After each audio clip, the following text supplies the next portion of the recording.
Okay.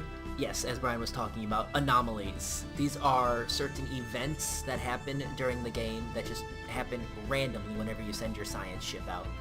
So this one, efforts to map the surface of this planet have identified a strange mountain formation. It does not appear to be formed naturally. We tell it to research it and hope that nothing goes wrong. There we go. We have a new class of ship, the Clusterfuck. If you go to Earth and its spaceport, and we tell it to make a Clusterfuck class Corvette. Mass extinction. Our first stumbling steps into the void beyond Earth were not motivated solely by curiosity or a desire to conquer the unknown or a need to leave our mark on the galaxy. The biosphere of Earth has undergone rapid change in the past few centuries, and prominent scientists warn that Earth may be faced with the beginnings of a mass extinction event. That cyclical purging of life that is inseparable from planetary existence in the greater cosmos. A research plan has been put together to study a number of planets rendered uninhabitable by major astronomical incidents or planet-bound catastrophes. We hope that by reconstructing these events, a similar fate may be avoided for Earth and the human race. It falls to you as President of the United Nations of Earth to ensure that this expedition is carried out. Consult the situation log. So, I have never gotten this pop-up before. So Trump becomes president. Situation log Damn it. updated. Mass extinction through the ages. Let's just track all these things on the map, because I have never done this one before. That is weird. I've never seen that either. Given I haven't played this game nearly as much as you. I've only got like 13 hours on it. I don't know. I remember how much you've... Oh, wow. They're all pretty damn far away from me and well outside of our warp distance. So that won't be happening right now. However, we can send our fleets on a little journey around the current spiral arm that we are in. Construction complete. Tons of things go on. That anomaly is halfway done. Maybe it'll turn out fine. Maybe it won't. Who knows? We'll tell it to build here first. But yeah, all this stuff is just beautiful. I wish that the planets moved as they went through. Yeah. I mean, the star rotates. I mean, look at this beautiful picture. Construction complete. Look at that.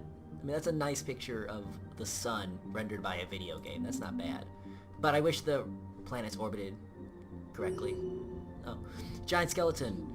What was previously thought to be an assorted mountains have actually been a massive skeleton of a single colossal alien form. 3.4 billion years old, but our scientists have ruled out that it could have supported life on that scale at any point. Situation log updated. Oh, he leveled up. Excellent. So we found a giant animal. Oh, we got the clusterfuck. Oh, what is the name of the clusterfuck?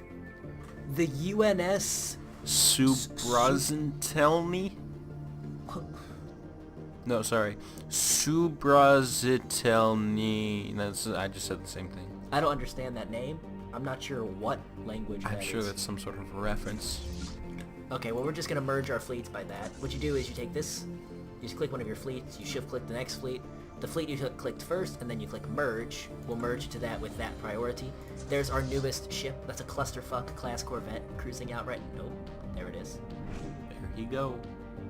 To clusterfuck something up, I'm sure. He's going to converge with our first fleet that we can rename. What should our fleet be called, Brian? The Reasons. Yes. That is an excellent name for... Hostile fleet detected. The Reasons. That is an excellent name for any military Situation log updated. The story behind that is actually Josh, one of our other friends who hasn't been on the channel very much recently, but if you go back to some of our older videos, you'll probably find him in there. He's that other guy. And we were playing Age of Empires 2, which is, another great strategy game.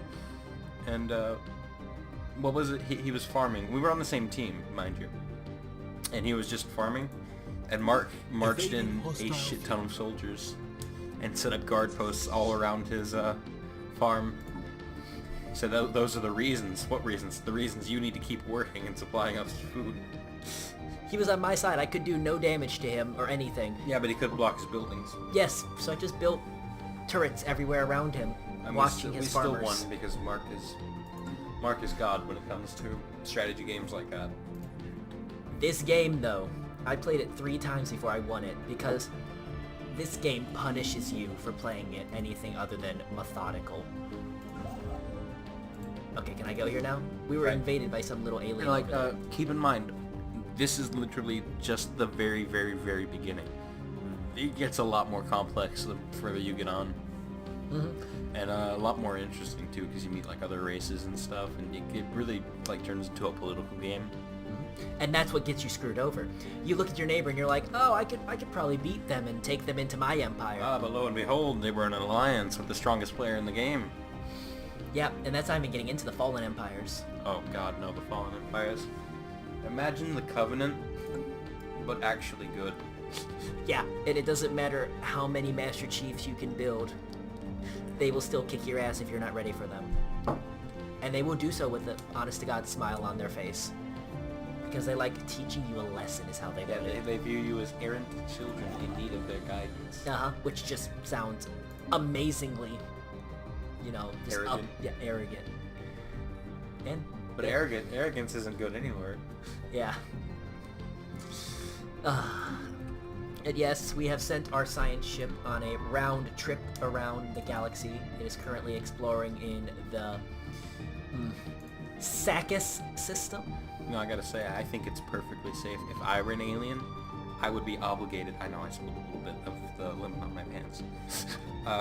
If I were an alien, I would feel obligated to not only not attack that boat, that ship, but protect it simply because it's Bodie McBoatface. Yeah. Maybe that's the logic behind the public's opinion on like the thing. We gotta keep our sailors safe. So let's name it something no one with like a clear conscience could ever attack. Bodie McBoatface. Bodie McBoatface. You can't tell me that anyone that isn't a sadistic asshole would destroy a boat named Bodie McBoatface. I've been clearing out some of the blockers on Earth. These things that are like covered in yellow hazard symbols means that I can't use this land to build buildings or Special have project populations complete. living on them until I clear them out. I was talking space amoebas. Issue a special Situation project. log updated. I'm not gonna kill the space amoebas, I'll study them. When you tell your technologies to study something, it stops your current research, as you can see. Yeah, but usually it's a really good thing. But you also get all your research back over time. It just increases your research amount. Like, look, if I say... I can't because it's impossible. Okay. See how it says 5.7 progress per month? After you do one of those projects, it'll say that plus something else, and it'll say stored research. Yeah. And that's what you get from doing the projects. But it does slow it down for the time being, which is not great. Yeah, but it's good for in-game, if you're more focused on an in-game. Okay, here's a problem that I've noticed. If you... Here, let me just delete the auto design. Make a new design. Give it the same things, but not let it be an auto-made ship. Because the game gets really confused about upgrades after that. Let's just call it the clustering. The clustering? Just sounds like an event that happened, honestly. And everything was fine until the clustering occurred. But yeah, there we go. Oh, I think one of our researchers... No, an anomaly must have been finished. But I think I'm getting almost everything in the system. Yeah, I just have 2 more engineering research to get on Neptune. Don't know what's so great Special about Neptune project in terms complete. of engineering. Yeah, I can imagine what great feats of engineering we would have to study in order to further our knowledge of engineering. The space amoebas, the nickname now lovingly popularized on Earth, are solitary animals when left to their own devices. All but the youngest specimens are accompanied by quasi-independent organisms dubbed flagella, seemingly spawned by the amoeba and programmed through liquid, RNA-laced secretions to do the bidding of the host, initially assumed to be young space amoebas. The flagella do not seem to factor into any reproductive mechanics. Each individual flagellum is instead operating solely as a disconnected limb for its host amoeba. These flagella are capable of manipulating and even attacking objects in an impressive yet restricted range around the host, periodically returning to the lodge inside the host amoeba's body for reprogramming. There are potential military applications of the graceful patterns of the circulation apparent in the flagella's movement. All that does is gives us a bonus called flagellating movement, which is just, honestly, the only reason I ever get that is because it's fun to say flagellating. Ah, fair enough. System survey complete. So I never kill the space amoebas. So Tom, why were you late to the meeting? Sorry, I was just flagellating all over the street, you know. Funny enough, I mean, we were talking about Da Vinci Code earlier. Silas flagellates himself when he whips Oh himself. yeah, that's right. That's what that's called. That's You're flagellation. flagellating. I flagellated myself in the elevator this morning. You know what you do with your free time, Tom, is...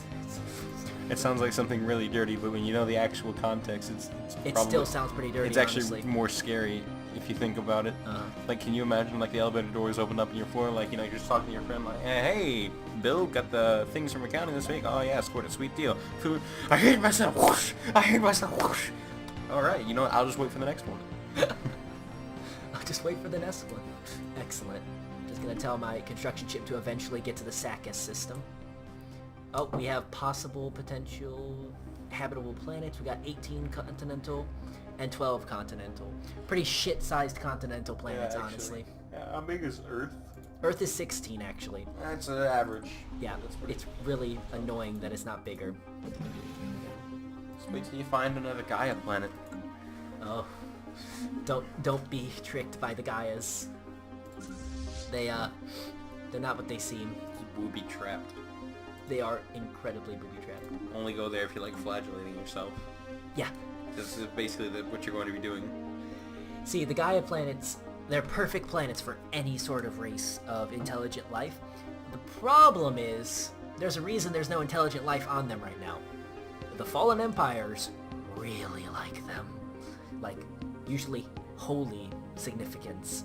So if you go to them, they say, oh, you did not think we would notice you desecrating our holy worlds?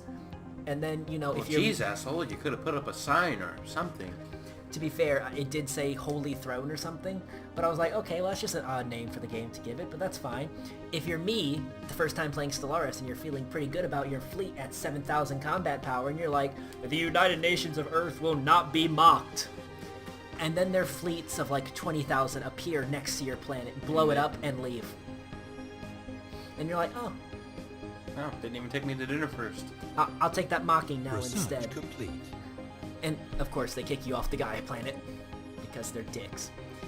We can get upgraded fusion missiles, because that's our current weaponry, or we can go for the next level of spaceport. I personally, which, you know, you're the better strategy player, but I always go for the better spaceports first. That's what I do, too. But yeah, I mean, this game is just beautiful, and you're gonna hear Brian and I just talk about that, Yeah, because... okay, you know the Halo videos where Grant just takes a second and takes in the scenery? That's funny. I mean, just look at this, and this is all real. This is everything that Hubble has shown us in our universe. And Who was the game developer behind Stellaris? Paradox. Paradox. Excuse us while we suck Paradox's dick for a bit. It's just beautiful. I mean, look at it. Yeah, you know, actually, I think this is a good place to end it for this video. We should just end it on Mark showing off the beauties of what is this galaxy. Maybe we'll edit in some really nice music in post. Who knows? Maybe, but I'll leave you with this nice ecliptic view of our solar system. And to steal Mark's catchphrase, we'll see you guys next time.